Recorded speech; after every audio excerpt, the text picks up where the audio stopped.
Hi friends, welcome back to our channel. మన కథలోని తర్వాయి భాగాన్ని ఇప్పుడు మీతో షేర్ చేసుకోబోతున్నాను. కథ నచ్చితే లైక్ చేసి షేర్ చేయడం మాత్రం అస్సలు మర్చిపోవద్దు. Goyal military doctor. రామయ్య వాళ్ళున్న ఇండస్ట్రియల్ ఏరియాకి 10 కిలోమీటర్ల దూరంలో మిలిటరీ క్యాంప్ ఉంది. కొన్ని వందల ఎకరాల ప్రదేశంలో ఉన్న క్యాంప్ అది. ఆ ఊరి పిల్లలు రోడ్డుకి ఇరువైపులా చేరి ఆ మిలిటరీ వాళ్ళు కవాతు చేసుకుంటూ వెళ్ళటాన్ని చూస్తూ ఉంటారు. నేనెలా వెళ్ళను? కాలు విరిగిందిగా. ఎవరి చేతనైనా పంపించండి. నేను ఆయనతో అంతా మాట్లాడి ఉంచాను. ఇది అందిస్తే చాలు అంటూ లేచి, ఒక్క విషయం మాత్రం గుర్తుంచుకోండి, నా పేరు మాత్రం ఎటువంటి పరిస్థితుల్లోనూ బయటకు రాకూడదు అని వెళ్ళిపోయాడు. రామయ్య తలగొక్కుంటూ కవర్ వైపు చూశాడు. ఇందులో పెద్ద నీతి నిజాయితీల ప్రసక్తి ఏమీ లేదు. చాలామంది చేసేదే. అతడు వేణుని పిలిచాడు. వేణు, నాకు చిన్న సాయం చేసి పెట్టాలి. ఇదిగో ఈ కవర్ కాస్త డాక్టర్ గారికి ఇవ్వాలి. ఏ డాక్టర్ గారు? డాక్టర్ గోయల్ అని మిలిటరీ డాక్టర్ గారు క్యాంపులో ఉంటారు. బయట సెంట్రీలను అడిగితే చూపిస్తారు. ఆయనతో ఈ కాగితాల మీద సంతకం పెట్టించి తీసుకురావాలి, అంతే. ఏమిటా కాగితాలు అని అడిగాడు వేణు. రామయ్య చెప్పటానికి ఇష్టపడలేదు. అది గుర్తించి మళ్ళీ అడగకుండా, సరే తాత, దీనికేముంది, రేపే వెళ్తాను అన్నాడు. రేపు కాదు, ఈరోజే. సర్లే, ఈరోజే వెళ్తాను. వేణు వేణు ఆ ముసలివాడి వైపు చూశాడు. రామయ్య కొద్దిగా తటపటాయించి, ఈ విషయం మూడో కంటికి తెలియకూడదు సుమా అన్నాడు. వేణు చిత్రంగా చూశాడు అతడి వైపు. తర్వాత ఏమనుకున్నాడో ఏమో, అలాగే ఎవరికీ చెప్పనులే అన్నాడు. ఆ సాయంత్రమే అతడు మిలిటరీ క్యాంప్కి వెళ్ళాడు. వ్యాన్లు ఒకదాని తర్వాత ఒకటి బయటకు వస్తున్నాయి. సెంట్రీ గేటు దగ్గర నిలబడి ఒక్కొక్క దాన్ని పంపుతున్నాడు. అన్నీ వెళ్లే వరకు ఓపిగ్గా చూస్తూ నిలబడ్డాడు వేణు. ఫెన్సింగ్ లోపల 4-5 మిలిటరీ జవాన్లు తోట పని చేస్తున్నారు. ఒక మూల ట్యాంకులు కనపడుతున్నాయి. సెంట్రీ ఖాళీ అయ్యాక వేణు అతడి దగ్గరికి వెళ్ళి, డాక్టర్ గోయల్ గారిని కలుసుకోవాలి అన్నాడు. సెంట్రీ మొహం చిట్లించి, డాక్టర్ గోయలా అని అడిగాడు. ఇంతలో మోటార్ సైకిల్ మీద ఓ కమాండర్ వచ్చాడు అక్కడికి. సెంట్రీ హిందీలో ఏదో చెప్పాడు అతడికి. అతడు వేణు వైపు చూసి, నీ పేరు అని అడిగాడు ఇంగ్లీష్లో. వేణు చెప్పాడు. రండి, మోటార్ సైకిల్ ఎక్కండి. గోయల్ మీరేనా? కాదు, తీసుకువెళ్తాను. వేణు ఎక్కగా మోటార్ సైకిల్ ఒక పాడుపడిపోయిన ఇంటి ముందు ఆగింది. అతడికి అనుమానం వచ్చింది. అయోమయంగా కూడా ఉంది. దిగు అన్నాడు మిలిటరీ మనిషి కంఠంతో. ముందున్నంత నెమ్మది లేకపోవడం గమనించాడు వేణు. అతడి సిక్స్త్ సెన్స్ ఏదో అపాయాన్ని సూచించసాగింది.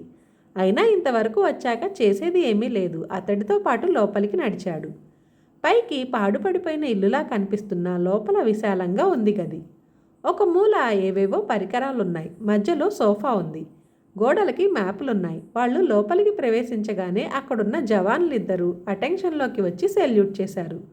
వాళ్ళ కళ్ళల్లో కనపడిన భక్తి భయాలను చూసి తనని తీసుకొచ్చిన వాడు ఎవరో పెద్ద ర్యాంక్ ఆఫీసర్ అయి ఉంటాడని గ్రహించాడు వేణు.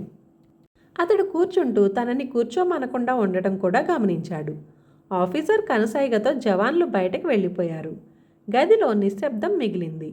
ఆఫీసర్ వేణుతో, గోయల్తో నీకేం పని అని అడిగాడు. ఒక కవర్ ఇవ్వాలి. ఏం కవర్? సారీ, చెప్పను. తెచ్చావా? మిస్టర్ వేణు, నిన్ను చూస్తుంటే అమాయకుడిలా కనబడుతున్నావు. ఇందులో అనవసరంగా ఇరుక్కోకు. ఆ కవర్ ఇచ్చేసి దాని సంగతి వివరాలు పూర్తిగా చెప్తే నేను నిన్ను రక్షించగలను అన్నాడు. అసలు మీరెవరు? ఏమిటి గొడవంతా? నేను డాక్టర్ గోయల్ని కలుసుకోవటానికి వచ్చాను. ఆయన లేకపోతే చెప్పండి, వెళ్ళిపోతానంతే అన్నాడు వేణు. నీ ప్రశ్నలకి వరుసగా సమాధానం చెప్పుకుంటూ వస్తాను. నేనెవరు అని అడిగావు కదా.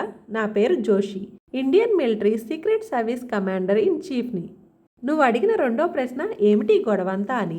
అది కొనుక్కోవటానికే ఢిల్లీ నుంచి ప్రెసిడెంట్ ఆఫ్ ఇండియా అధికార పత్రంతో స్వయంగా వచ్చాను. నువ్వు డాక్టర్ గోయల్ని కలుసుకోవటానికి వచ్చానన్నావు. నువ్వు అతడిని కలుసుకోవటానికి వెళ్ళిపోతానంటే నాకు అభ్యంతరం లేదు. ఎక్కడున్నాడు అతడు? స్వర్గంలో. మా ప్రశ్నలన్నింటికీ సరైన సమాధానం చెప్పక నిన్న రాత్రి వరకు చిత్రహింసలు అనుభవించి చివరగా నిన్న రాత్రి కాల్చి చంపబడ్డాడు మిస్టర్ వేణు.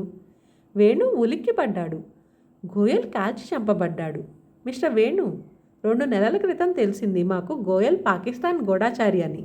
అప్పటి నుంచి అతడిని ట్రాప్ చేశాం. 10 రోజుల క్రితం అతడు రుజువులతో సహా పట్టుపడ్డాడు. కానీ దురదృష్టవశాత్తు ఎంత బాధించినా అతడు ఏ విషయమూ బయటపెట్టలేదు. మా పద్ధతులు నీకు తెలుసో తెలీదో, గూఢాచారి దొరకగానే ముందు మా సీక్రెట్ సర్వీస్కి అప్పగిస్తారు. మేం పెట్టే బాధల్లో అతడు చనిపోయినా మూడో కంటికి తెలీదు. సాధారణంగా మా నుంచి ఎవరూ తప్పించుకోలేరు. 4 రోజుల క్రితం వరకు అతడిని ట్రీట్ చేసి ఇక లాభం లేక మిలిటరీ కోర్టుకి అప్పగించాం. నిన్న రాత్రి కోర్టు జడ్జిమెంట్ ప్రకారం కాల్చి చంపేశాం. ఈరోజు నువ్వు అతడి కోసం రావటం మాకు ఆశ్చర్యం, ఆనందకరం కూడా. చెప్పు, ఏం పని మీద అతడి కోసం వచ్చావు?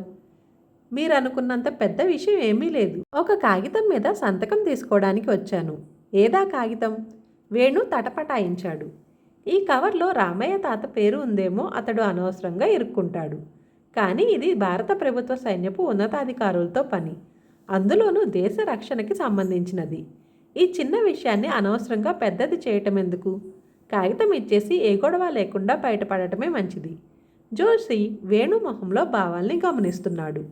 వేణు ఒక నిర్ణయానికి వచ్చినట్టు జేబులోంచి కవర్ తీసి జోషికి ఇచ్చాడు. జోషి దాన్ని అందుకొని కవర్ చింపి లోపలి కాగితాన్ని తీశాడు. వేణు దాన్ని చూసి స్తబ్దుడయ్యాడు. అది ఒక మ్యాప్. దానితో పాటు ఒక ఉత్తరం ఉంది. అది చదివి జోషి నవ్వాడు. పాపం, మా ప్రత్యర్థులు ఇంకా ఈ డాక్టర్ గారు సైన్యంలో పనిచేస్తూనే ఉన్నారనుకుంటున్నారు. భవిష్యత్తులో చేయవలసిన పనులు ఉత్తరంలో రాసి పంపారు అన్నాడు. అంతలో అతడి ముఖం కఠినంగా మారింది. మిస్టర్ వేణు, ఎవరు పంపగా వచ్చావు ఇక్కడికి చెప్పు అన్నాడు. ఈ పాటికి వేణుకి మొత్తం విషయం అంతా అర్థమైంది. డబ్బుకి కక్కుర్తిపడి రామయ్య తాత ఎంత ప్రమాదకరమైన గూట్లో ఇరుక్కున్నాడో బోధపడింది. అతడు జోషి వైపు చూసి, క్షమించండి, నేను చెప్పలేను అన్నాడు. ఈ విషయం మూడో కంటికి తెలియకూడదు సుమా అన్నప్పుడు రామయ్యకి తనిచ్చిన వాగ్దానం గుర్తొచ్చింది. నీకేమీ ప్రమాదం రాదు. నాకు ప్రమాదం రాదు. నేను ఎవరి దగ్గర నుంచి ఈ కవర్ తెచ్చానో చెప్తే వారికి ప్రమాదం రాదు. ఆ విషయం నాకు తెలుసు. కానీ నేను ఆ పేరు వెల్లడించనని మాట ఇచ్చాను. మాట వరుసకు కూడా నేను మాట తప్పను, క్షమించండి అన్నాడు వేణు. గోటితో పోయేదాన్ని గొడ్డల వరకు తెస్తున్నావు. ఎలాగూ నీ చేత నిజాన్ని కక్కిస్తాము. ముందు చెబితే నీకే మంచిది. సారీ, చెప్పను, ప్రాణం పోయినా సరే. ఇంతలో బయట నిలబడ్డ జవాన్లు ఇద్దరూ లోపలికి వచ్చారు. అప్పటినుంచి నరకం మొదలైంది. చాలా సిస్టమేటిక్గా చిత్రహింస మొదలైంది. ప్యాంటు అరికాళ్ళ దగ్గర కట్టేసి లోపలికి 2 తొండల్ని వదిలిపెట్టారు. చాలా ఘోరమైన హింస అది. మొదట్లో అవి అటు ఇటు గాబరాగా తిరిగినాయి. తర్వాత కొరకటం మొదలుపెట్టాయి. ఈ నరకయాతన అరగంట సేపు అనుభవించాక మళ్ళీ ఇంట్రాగేషన్ మొదలైంది. వేణుకి రామయ్య తాత ఇందులో ఎంతవరకు ఇరుక్కుపోయాడో అర్థం కాలేదు. అతడు దేశద్రోహం తలపెట్టాడా? కానీ ఏమో, డబ్బు ఎంత పనైనా చేయిస్తుంది. ఏది ఏమైనా కానీ అతడు దేశద్రోహి కానీ కాకపోని తను మాత్రం అతడికి మాట ఇచ్చాడు, అంతే. ఇంట్రాగేషన్ అయ్యాక బ్రెయిన్ వాష్ మొదలైంది. రక్తాన్ని మరిగించే ఎలక్ట్రిక్ షాక్స్. కట్టివేయబడ్డ కుర్చీ నుండి విడిపించుకోవడానికి అతడు ప్రయత్నించే కొద్దీ మరింత బలంగా బిగుసుకుపోయే కట్లు. ఒకరోజు గడిచింది. అతడికి తిండి నీరు ఇవ్వబడలేదు. 24 గంటల్లో జవసత్వాలు పూర్తిగా నశించిపోయి జీవోత్సవంలో తయారయ్యాడు. అతడికి చెల్లెలు గుర్తుకొచ్చింది. మృదుల ఏం చేస్తుందో ఏమో. 2వ రోజు అతడిని ఐస్ మీద పడుకోబెట్టారు. ప్రత్యక్ష నరకం అంటే ఏమిటో తెలిసింది. శరీరం మీద ఎక్కడా గాయాలుండవు, మచ్చలుండవు, కానీ నరక యాతన. 3వ రోజు జోషి వచ్చి అతడిని లేపి కూర్చోబెడుతూ, నువ్వు అదృష్టవంతుడివి అన్నాడు. వేణు అతి కష్టం మీద కనురెప్పలు పైకెత్తాడు. ఈరోజు కోర్టులో నీ మీద కేసు జరుగుతుంది. అతను మాట్లాడలేదు. అదృష్టవంతుడివి అని ఎందుకు అంటున్నావో తెలుసా? ఈ చిత్రహింసల ద్వారా ప్రాణం పోవడం కన్నా మిలిటరీ కోర్టు శిక్ష ద్వారా ప్రాణం పోవటం మంచిది. తుపాకీ శబ్దం వినిపించకముందే ప్రాణం పోతుంది. మిస్టర్ వేణు, మీరంటే నాకెందుకో సదభిప్రాయం ఏర్పడింది. మిలిటరీ కోర్టులో దయాదాక్షిణ్యాలు, వాదోపవాదాలు ఉండవు. అంతా 1 గంటలో జరిగిపోతుంది. మీకు మరణశిక్ష పడటం ఖాయం. మీరు అమాయకులన్న భావం నాకు కలిగింది. కాబట్టి నేనే సలహా చెబుతాను. ఎవరో ఈ కవరు గోయల్కి అందజేస్తే 100 రూపాయలు ఇస్తామన్నారని, అంతకు తప్ప మీకేమీ తెలియదని కోర్టులో చెప్పండి. మీకు శిక్ష తగ్గవచ్చు. నిజానికి నేను మీకు సలహా ఇవ్వకూడదు, కానీ మీరు అనవసరంగా ఇందులో చిక్కుకొని ఎవరినో రక్షించడానికి ప్రయత్నం చేస్తున్నారని నా అనుమానం.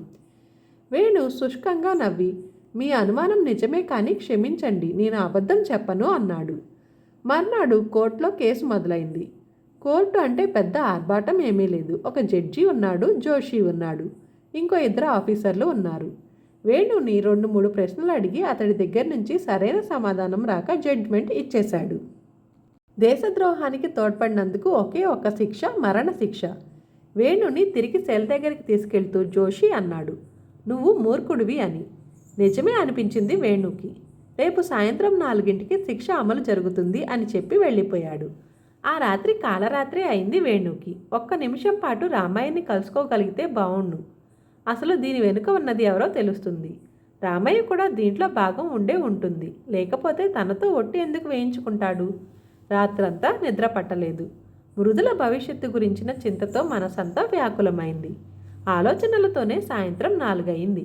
అతడిని గ్రౌండ్లోనికి తీసుకెళ్లారు. ఆ మైదానానికి ఒక చివర పొడవాటి గోడ ఉంది.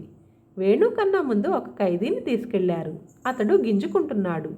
6 తుపాకులు ఒక్కసారిగా మోగిన శబ్దం. అంతే, తర్వాత నిశ్శబ్దం. ఒళ్ళంతా తూట్లు పడి ఎర్రటి మాంసం ముద్దగా మారిన శరీరాన్ని 2 జవాన్లు పక్కకు లాగి పడేశారు. తర్వాత వేణు వంతు వచ్చింది. చేతులు తల వెనక్కి పెట్టి గోడకి మొహం అంచి నిలబెట్టారు. ఇప్పుడన్నా నిజం చెప్పు. నేను ఆడిన మాట తప్పను. నిన్ను విడిచిపెట్టి అసలు వాడిని పట్టుకుంటాం. నేను ఆడిన మాట తప్పను. జోషి దూరంగా వెళ్ళిపోయాడు. మిలిటరీ బూట్ల శబ్దం వచ్చి కొద్ది దూరంలో ఆగింది. తర్వాత కమాండ్ వినబడింది. తుపాకులు భుజం నుంచి చేతుల్లోకి తీసుకుంటున్నట్టు శబ్దం. వేణు కళ్ళు మూసుకున్నాడు. భగవంతుడా, నా చెల్లెలికి ఏ ఆపద రానియకు. దాని జీవితం నేను లేకపోయినా సుఖంగా జరిగిపోవాలి. ఎలా చూసుకుంటావో? అతడి ఆలోచనల్ని తగ్గొడుతూ గాల్లో ఆఖరి మాట గట్టిగా వినిపించింది. ఫైర్.